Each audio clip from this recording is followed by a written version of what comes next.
नमस्कार दोस्तों। वो कहते हैं ना, जब आंखों में अरमान लिया, मंजिल को अपना मान लिया, है मुश्किल क्या और आसान क्या, जब ठान लिया तो ठान लिया। नमस्कार दोस्तों, एक बार फिर से आपका हार्दिक स्वागत है।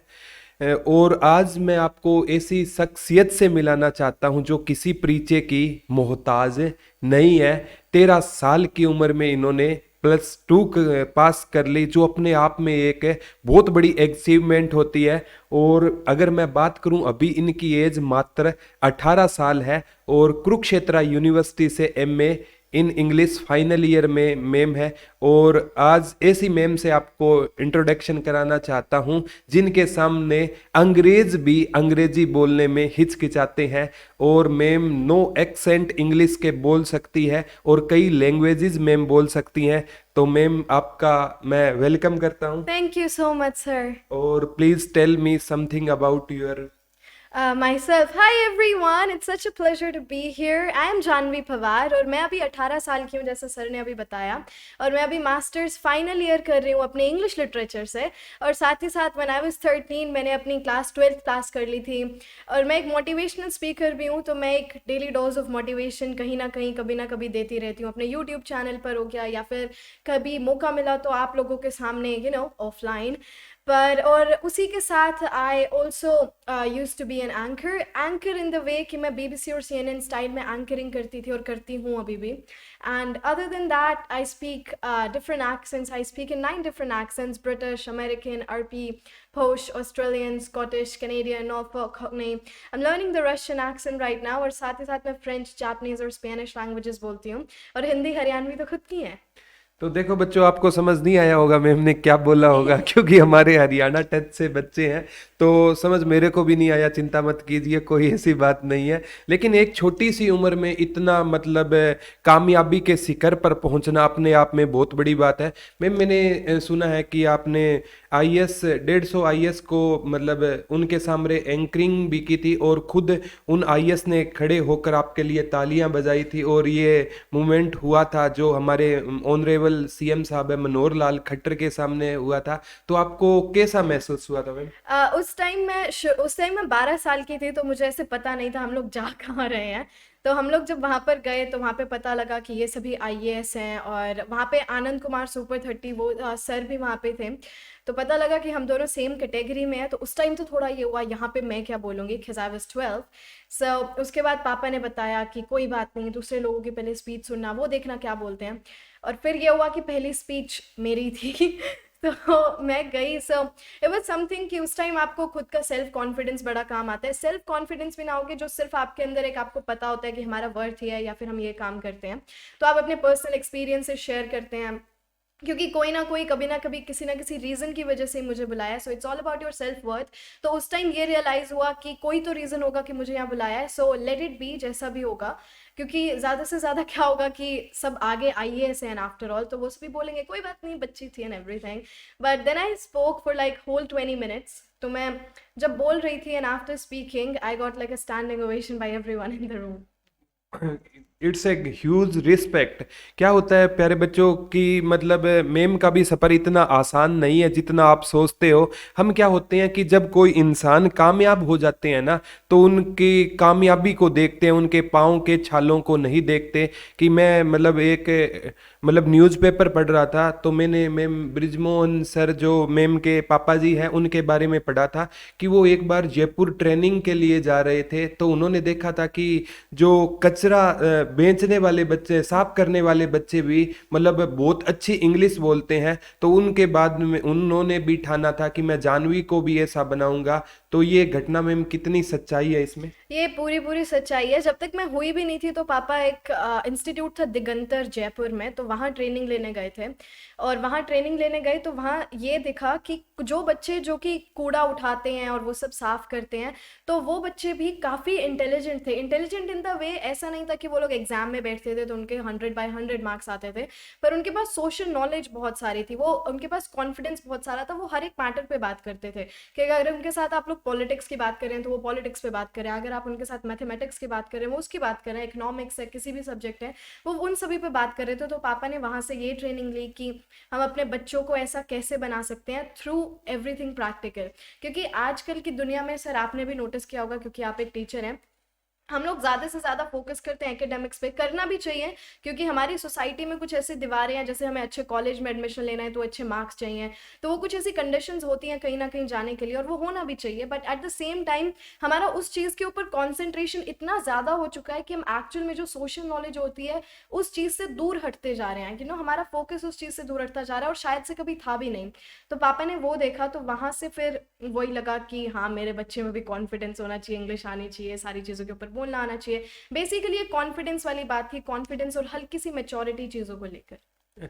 मैम मैंने ये भी सुना है कि अंकल जो प्राइमरी टीचर है, जेबीटी टीचर है, और वो सरोजनी नायडू के बहुत बड़े फैन है। और सबसे ज़रूरी बात थी कि जब मतलब आपके पापा 5 साल के थे तो आपके दादाजी का यानी उनके पिता का साया उनके सर से उठ गया था, और उसके बाद भी बहुत ज़्यादा स्ट्रगल के बाद, क्योंकि पापा क्या होते हैं मैंने खुद महसूस किया है, क्योंकि मेरे पापा भी 12 को हमें छोड़कर चले गए, लेकिन आज भी पॉजिटिव एहसास होता है। तो मुझे वो दुख दर्द का एहसास है जो अंकल ने 5 साल की उम्र में फील किया होगा, और उसके बाद भी आपको कभी एहसास नहीं होने दिया कि उन्होंने जितनी भी डिफ़िकल्टीज अपनी लाइफ में देखी है। तो आप मतलब क्या होता है मैम, जब हमसे कोई पूछता है कि आप क्या बनना चाहते हो, तो बच्चे कहते हैं मैं अपना, जब जैसे पापा पूछते हैं बेटा तू क्या बनना चाहता है, तो बच्चे कहते हैं मैं विराट कोहली जैसा बनना चाहता हूँ। तो पापा खुश हो जाते हैं। मैं तो कहता हूँ खुश नहीं होना चाहिए। उस लड़के ने ये क्यों नहीं कहा कि पापा मैं आपके जैसा बनना चाहता हूँ? तो मेरे हिसाब से आप जीवन में किसके जैसा बनना चाहते हो? ऑनेस्टली मैं अपने मम्मी पापा के जैसा ही बनना चाहती हूँ। Exactly yes, ma'am. ओ, क्योंकि हमारे हर किसी के आइडल होते हैं, दैट्स अ गुड थिंग। किसी के idol doctor APJ Abdul Kalam होते हैं, तो किसी के विराट कोहली होते हैं। पर एट द सेम टाइम कि एक पेरेंटिंग चीज़ होती है, और वो काफ़ी सारे पेरेंट्स अपनी तरफ से बिल्कुल बेस्ट देते हैं, पर कहीं ना कहीं थोड़ी बहुत दिक्कतें रह जाती हैं, और वो हर किसी के साथ होती है। अगर आपको ऐसा लगता है कि मेरे मेरे पेरेंट्स ने बिल्कुल बेस्ट करी हो, तो ऐसा भी नहीं है। वेल, एज अ चाइल्ड तो हमें हमेशा ऐसे ही लगता है, क्योंकि हमें मारते भी हैं mummy papa and everything. But उनके एक्सपीरियंसेस के हिसाब से, उनके पास कितना सारा एक्सपीरियंस है, वो उसके हिसाब से आपको गाइड करते हैं। क्योंकि ये जो हमारी लाइफ है, इसमें आपको सक्सेस तभी मिलती है जितना ज़्यादा आपके पास एक्सपीरियंस होगा। तो हमारे पेरेंट्स के पास तो हद से ज़्यादा एक्सपीरियंस होता है, हमसे तो ज़्यादा होता ही है। तो वो उसके अकॉर्डिंग आप लोगों को कुछ भी गाइड करते हैं, या फिर बोलते हैं आपको ये स्ट्रीम चूज़ करनी है, आपको ये करना चाहिए, तो वो उसके अकॉर्डिंग आपको बोलते हैं। So I think it's all about कि आप किसको अपना आइडल मान रहे हो, और किसकी पर्सनालिटी को आप लोग अडाप्ट करना चाहते हैं। सो फॉर मी, मैं अपने मम्मी पापा की पर्सनालिटी को डेफिनेटली अडाप्ट करूंगी, क्योंकि दोनों में किसी में कुछ अच्छी चीज़ है, किसी में कुछ अच्छी चीज़ है, तो बेसिकली उनका मिक्सचर काफ़ी अच्छा निकलता है। ना बिल्कुल। तभी तो कहते हैं मैम, करना चाहो कुछ ऐसा कि लोग करना चाहें आपके जैसा।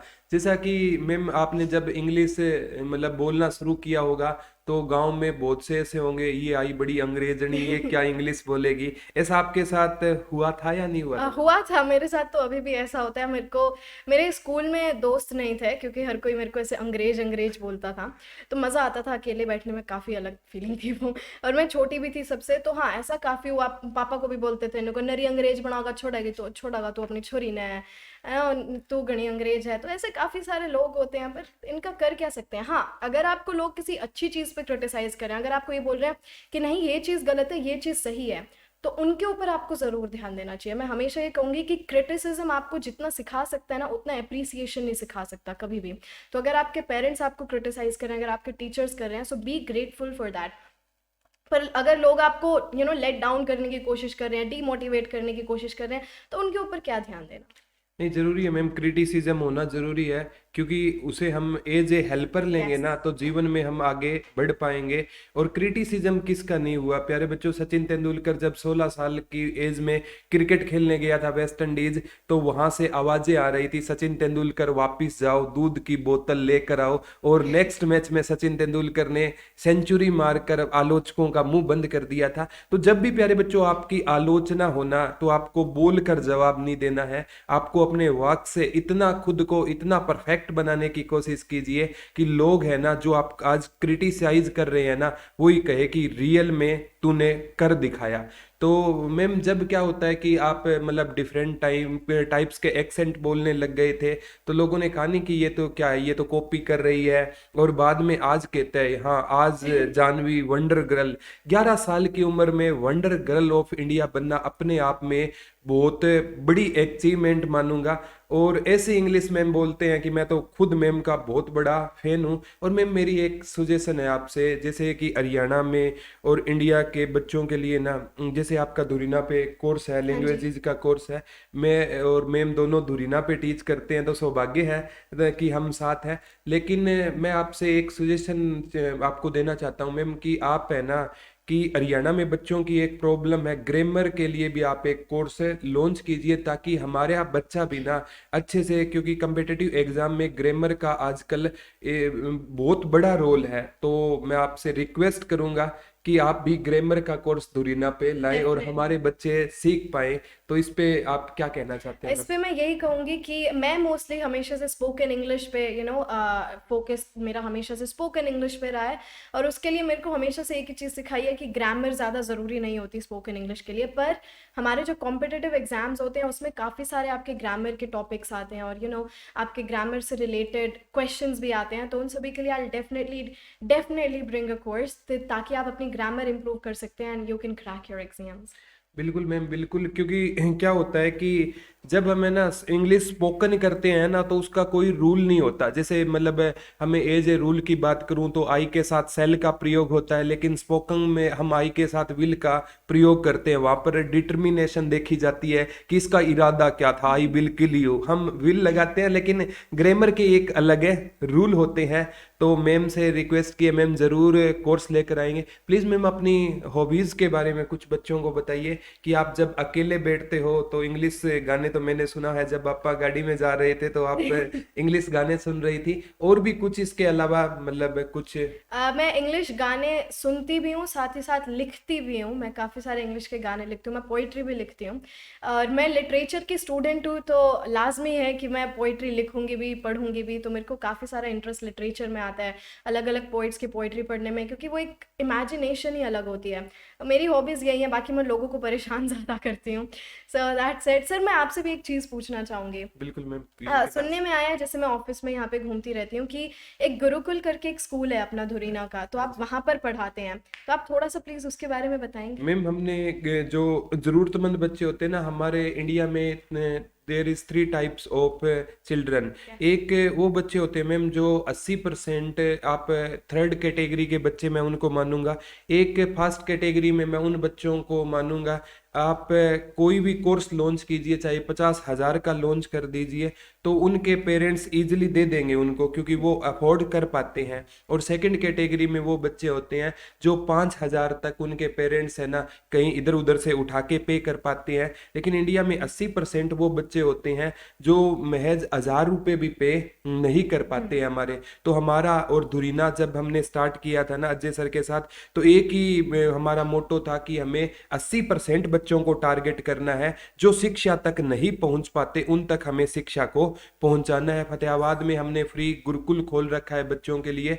तो उसमें मैम क्या होता है कि फतेहाबाद की अगर मैं बात करूं या पूरे हरियाणा की बात करूं, जो कोर्स हम करवाते हैं ना एसएससी या एचएसएससी का, नॉर्मल उस कोर्स की फीस होती है 3 से 4 महीने की 10,000 नॉर्मल फीस होती है। और हम ओनली 1,100 रुपये में बच्चों को पढ़ाते हैं। ऑफलाइन 9 से 3 बजे तक वहाँ पे क्लासेस होती है, पूरी हमारी टीम होती है। और साथ में ऑनलाइन भी देते हैं। जो बच्चे मतलब ग्रामीण बैकग्राउंड से होते हैं, तो वो मतलब गांव में काम ज़्यादा की वजह से वो 2-3 दिन लेट हो जाते हैं, तो वो रिवाइज कर पाते हैं मैम। तो ये थोड़ा सा हम जहाँ से हमारा जन्म हुआ है उस सोसाइटी के लिए हमें कुछ करना चाहिए। तो मैम ये गुरुकुल का कंसेप्ट चल रहे हैं, और जगह जगह हम फ्री लाइब्रेरी भी खोल रहे हैं। तो आप भी लाइब्रेरी में, मैंने सुना है कि स्मालखा मैम का जन्म 8 नवंबर 2003 को स्मालखा पानीपत में हुआ है। तो लाइब्रेरी के बारे में क्या एक्सपीरियंस है?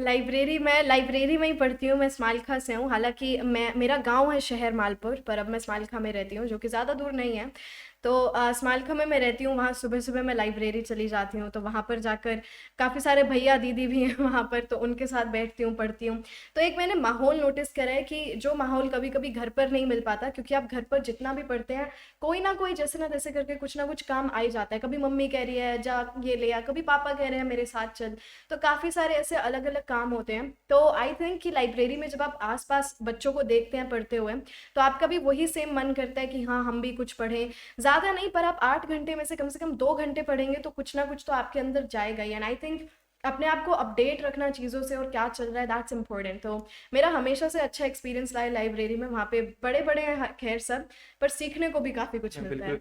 है। मैम ऐसा कभी हुआ है कि आप लाइब्रेरी में गए हो और कुछ वहां पर मतलब बच्चे हमारे भी फैन हो, यानी प्रदीप सर को कोई कोई देखता है लाइब्रेरी में या हाँ जी, मैंने टू बी ऑनेस्ट बताना नहीं, ना। नहीं, नहीं, टू बी ऑनेस्ट मैंने जैसे वहाँ पर बताया कि मैं धुरीना से जुड़ रही हूँ, वहाँ पर भैया और थे एंड एवरीवन। तो वहाँ पर जैसे मैंने बताया कि मैं धुरीना से जुड़ रही हूँ, तो वहाँ पर बच्चों का पहला क्वेश्चन यही था, "ओ तो प्रदीप सर की ना है?" मैं सो आई वाज़ लाइक कि हाँ, वहाँ पे वो टीचर हैं, so everyone watches you, most of the students does watch you. नहीं, ये एक अलग ही होता है। और कल भी जैसे मैं ये दो स्टूडेंट मेरे से मिलने आए हुए थे और वो भी आपके बहुत बड़े फैन थे। तो ये यूट्यूब की एक अलग दुनिया है जहाँ पे मैम हम किसी को जानते भी नहीं और वो हमें आइडल माने बैठे हैं, तो एक अलग प्लेजर होता है। यस। जैसे कल मैंने आपको दो एसआई से भी मिलाया था, वो हुँ, जॉब लगने के बाद आए थे। हालांकि अपना रोल क्या होता है, उनको एक गाइडलाइन हुँ। प्रोवाइड कराना होता है, फिर भी वो मानते हैं कि आपकी वजह से हमारी जॉब लगी। तो मैम आपने जैसे आईएएस को भी ट्रेनिंग दी है, एंकरिंग भी की है, क्या आपने सोचा था कभी आप जी के भाई प्रदीप सर पर भी आओगे? ऐसा कभी सोचा नहीं था, पर अब जब होने लगा तो अब सोच भी लिया, अब हो ही गया। सो इट्स एवरीथिंग कि हम लोग एक्सपेक्टेशंस ना रखते हुए सीधा-सीधा काम करते जाते हैं तो चीज़ें और अच्छी होती हैं। बिल्कुल, तभी तो कहते हैं जब हौसला कर लिया ऊंची उड़ान का, फिर देखना फिजूल है कद आसमान का। तो मेम के बारे में जितना मैं कहूँ ना उतना कम है। सूरज के सामने एक दीपक दिखाने वाली बात हो जाएगी। मेम के इतना ज़्यादा कैलिबर है और इतनी छोटी उम्र में मेम जब लोग आपके साथ सेल्फी खिंचवाते हैं तो कैसा फील होता है? अच्छा लगता है काफ़ी बार, काफ़ी ज़्यादा अच्छा लगता है। मैं छोटी-सी थी तो पहली बार जब सेल्फ़ी खिंचवाने के लिए लोग आए थे तो हुआ था, हैं मेरे साथ? तो तो हाँ, आज तक अब वही चलता आ रहा है, तो बहुत मज़ा आता है उस टाइम कि जब लोगों को लगता है कि हाँ, जब आपके अंदर एक खुद की एक फीलिंग आती है कि लोग आपको आइडल मानते हैं और आपके साथ फ़ोटो लेना चाहते हैं, या फिर आपके आपके ऑटोग्राफ ले रहे हैं। What a big thing to say. पर हाँ, ऐसा काफ़ी बार होता है और बहुत अच्छा लगता है उस टाइम। नहीं, बिल्कुल मैम। आपने ग्रेजुएशन सत्यावती कॉलेज दिल्ली से की थी हाँ मैम। जी। उस टाइम आपकी एज कितनी थी जब आप जब मेरा एडमिशन हुआ तो मैं 13 साल की थी और जब मैं निकली तो मैं 16 साल की थी। मैम एक अलग सी फीलिंग नहीं आती थी कि वहां पे ग्रेजुएशन करने वाले बड़े थे और वो आपको एक छोटी सी गुड़िया के रूप में देख रहे हैं, तो एक अलग एटमॉस्फेयर नहीं होता यस, था? वहाँ पे मोस्टली जैसे कोई बच्चा बोल रहा है, कोई ये कह रही है किसका बच्चा गुम हो गया कॉलेज में आके, तो ऐसा काफ़ी बारी हुआ। पर वहाँ पे मैंने इलेक्शन लाइफ देखी कि इलेक्शंस में कैसे खड़े होते हैं, और इसी के साथ मैं तो डूसू की मैं स्पोक्स पर्सन भी बनी फिर। I was the youngest spokes person of DUSU, वो भी बनी। तो इलेक्शन देखे कैसे होते हैं। फिर मैंने कॉलेज जाना कम कर दिया, तब तक मैं कॉलेज लाइफ जी चुकी थी कि हाँ अब हो गया।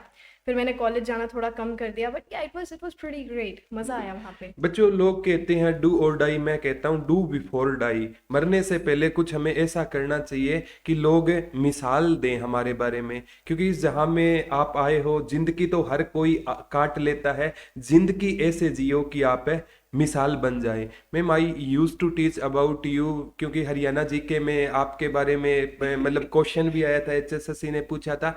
और मैम एक मैं कौटिल्य पंडित के बारे हाँ में जी। मैं पढ़ाता हूँ बच्चों को करनाल से। तो उनकी भी आपकी कभी मुलाकात हुई थी? कुछ हाँ ऐसा जी। एक्सपीरियंस रहा हो मतलब थोड़ा सा शेयर करोगे बच्चों? जब कौटिल्य छोटा सा था 2.5 साल का, तो वो और उसके पापा और उनके स्कूल के कुछ काफ़ी सारे बच्चे वो मेरे घर पर आए थे मेरे से मिलने। उस टाइम कौटिल्य गूगल बॉय नहीं बना था, तो मैं अपने स्कूल की स्टेज एंकरिंग कर रही थी जिस टाइम जब मैं 6 साल की थी। तो कौटिल्य के पापा भी गेस्ट्स में से एक थे, तो वो उन्होंने देखा कि हाँ छोटी लड़की एंकरिंग कर रही है, तो उन्होंने मेरे पापा से बातचीत करी। तो वो अगले दिन घर आए कि हम अपने बच्चों को कैसे ट्रेन कर सकते हैं और वो सब। तो वहाँ से फिर हमारी मुलाकात, फिर हम काफ़ी सारे स्टेजेस भी हमने शेयर करी, हमारे फैमिली रिलेशंस भी अच्छे बने। और बच्चों, मैं बताना चाहता हूँ मेम है ना उस टाइम वायरल हुए थे जिस टाइम इतना सोशल मीडिया एक्टिव नहीं था। आज अगर मैं बात करूँ ना थोड़ा सा मेम के साथ पार्शियलिटी हुई है। अगर आज मेम इतना वायरल होते ना तो वर्ल्ड के कोने कोने तक मेम जरूर पहुंचते। उस टाइम मेम सोशल मीडिया इतना ज्यादा नहीं एक्टिव था। नहीं था, और उसके बाद भी आप बल्कि इतने। सोशल मीडिया ने काफ़ी काम किया। अभी रिसेंटली मेरे घर पर एक यूनिवर्सिटी ऑफ कैलिफोर्निया की प्रोफेसर आई थी मेरे से मिलने। वाओ वो ग्रेट। तो वो अमेरिका से स्पेशली मिलने आई थी कि वो एक्सेंट की बल्कि ट्रेनर थी एक वहाँ पर, तो वो यूनिवर्सिटी में पढ़ाती थी। तो हमारे साथ घर पर ले लाके टिपिकल हरियाणवी फैमिली, तो उन्होंने देखा कैसे कैसे होता है, तो वो मिली, हमने काफ़ी सारी बातचीत करी, उन्हें घुमाया यहाँ पर। So social media has been a great help. Thank you everyone. Education is the most powerful weapon with the help of you can change the society. तो ये थी जानवी पंवार, इनका यूट्यूब चैनल भी है जानवी पंवार के नाम से है मैम। तो वो आप जरूर सब्सक्राइब करना। और मैम के दुरीना पे कोर्स भी है, और जल्द ही आपके लिए दुरीना पे मैम इंग्लिश ग्रामर का कोर्स है लेकर आएंगे। तो मैम के साथ इंट्रोड्यूस करा के मैं खुद बहुत अच्छा फील हुआ। तो प्यारे बच्चों, ऐसे भी इंटरव्यू आपको मिलते रहेंगे, और ऐसे इंटरव्यू हम जरूर करेंगे कि जिससे देखो मैम एक छोटी सी लड़की होकर समाज के लिए आज एक रोल मॉडल बन गई है। तो मैं ये मैसेज है ना, मैं उन पेरेंट्स को देना चाहता हूँ जो अपनी बेटी को बोझ मानते हैं। जब बेटी का जन्म होता है ना तो घर पे क्या है, मातम सा छा जाता है। तो उनके लिए मैम आप एक रोल मॉडल हो। जैसे लोग पुराने टाइम में रानी लक्ष्मीबाई का एग्जाम्पल दिया करते थे, आने वाले टाइम में जानवी पंवार का भी एग्जाम्पल दिया जाएगा, और मुझे बड़ी खुशी हुई है। तो प्यारे बच्चों, जानवी पंवार मैम का चैनल को जरूर सब्सक्राइब करना। मैम एक मोटिवेशनल स्पीकर भी है, तो मैम से जुड़े रहना। तो आज के लिए इतना ही है। धन्यवाद बच्चों। जय हिंद, जय Bharat, love you, bye bye.